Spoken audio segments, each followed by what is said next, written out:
Design or Die podcast, meant to connect creatives together and help you navigate the struggles and the triumphs of what it means to be an entrepreneur so that you and your business can thrive. I'm your host, Collette. Let's get creative.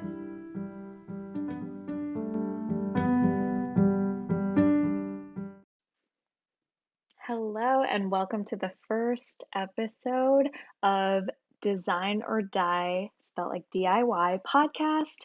I am your host, Collette. I just want to make this first episode kind of an introduction into my background, what this podcast will be about, and a little bit about me. So, to start off, I wanted to share my experiences as an entrepreneur, small business owner. So, when you're thinking about starting your own business or you're on the journey of that already, you're not going into it completely blind.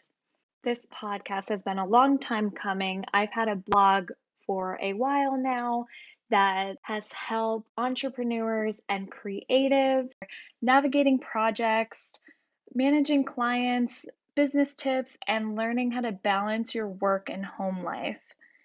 Now, if you're anything like me, you know working from home can be extremely isolating. And I want this podcast to not only give you tips and make you feel like you have someone that relates to you, but I want to feel like a friend or a colleague of yours that shares your same experiences and motivates you to keep going and reaching those goals. I also am going to be sharing a lot of behind the scenes and all the feels behind what being a creativepreneur really is. Because we put on that front to seem like we have it all together. We have to show up constantly on social media, show our entire life, but it's not all rainbows and butterflies. It's really just a learning process.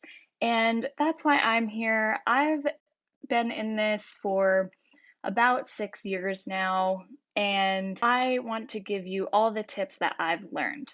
I want to tell you a little bit about myself. I have always wanted to be a graphic designer since I was in the MySpace days, the digital age. I literally had a MySpace in fourth grade when it came out. And from there, while I was in high school, I really loved designing my own layouts and backgrounds.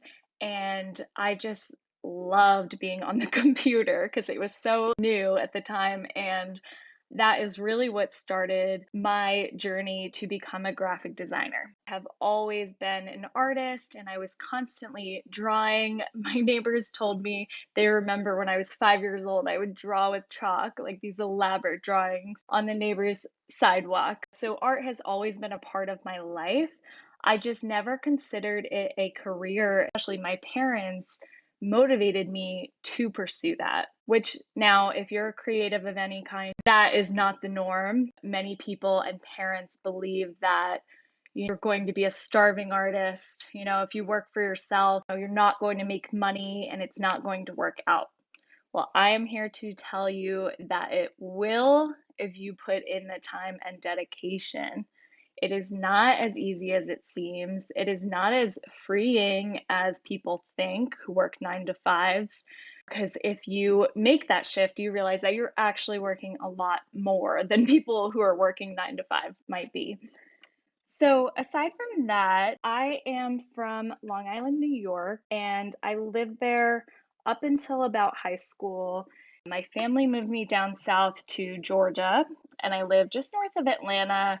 And I went there for high school and college. My family was pushing me to pursue something in the creative realm.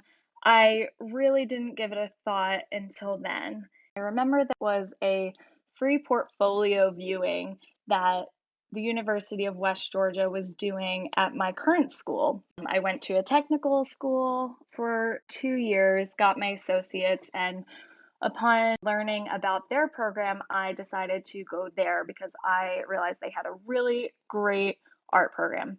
And talking to other creatives over the years, I realized that their program was actually very extensive.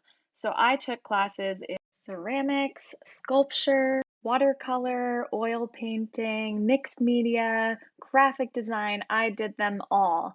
Upon doing that, though, I learned so many different skills that really helped in any kind of creative field that I wanted to go in. So I first started selling paintings that I made for class, and that actually helped me pay through college. And I never thought about selling my work until I had friends and family who were pushing me to do so and really wanted to buy my stuff to support me. And that ended up becoming its own business. So, right after college, when I got my first out of school graphic design position, I was still selling paintings on the side, but I was doing graphic design for a company in New York, and I really wasn't loving it. I liked the work that I did, but having worked for several toxic managers, toxic environments, I realized that I can do a lot of these things better and more successfully on my own, and also not have someone breathing down my neck telling me what they think is the best way to handle a situation. I decided to quit that job and I went back to nannying, which I did part time through college until I was able to get on my feet. So, with that, I mostly did custom paintings, commission work, and then sold some of my original works as well. So, like I said, that started in college and it kind of just developed on its own. What I did realize though, after doing that for about 2 years in 2021, I realized that it I wasn't loving that anymore. Art became something that was so much more pressure filled and working to fill product orders. It was just putting way too much pressure on it and taking the fun away from it. And so I decided to stop doing that. And now I'm just completely focused on graphic design. Now, I will say in 2019, right before COVID hit, I got engaged and I designed my own wedding stationery. I had done a few before at some of the graphic design positions I worked while in college during internships. So I decided to make my own and I fell in love with the process. My brand into another category for weddings. Now, that was a little bit of a bust when COVID came around. Decided to keep with it, keep doing graphic design for my main brand, and then have this one on the side. I recently moved to Connecticut with my now husband, our two dogs, and that honestly is taking off because I guess where I was in New York on Long Island, it's big for wedding industries and it was a little more saturated. And here I feel like people are more interested in having non-traditional, modern invitations, which is what I focus on. So here I am in Connecticut near Hartford, and I'm running two businesses and managing a social and family life behind the scenes. So I just wanted to give you guys a little bit of insight into who I am, how I got started, and I'm so happy you're here, and I can't wait to dive into this podcast and talk more about all things being an entrepreneur, how to motivate yourself, how to stick with it through tough times. But I've got to say, if you're thinking about starting your own business or you're already in the process, you couldn't have picked a better time because since the pandemic, everything is remote now, everyone's online.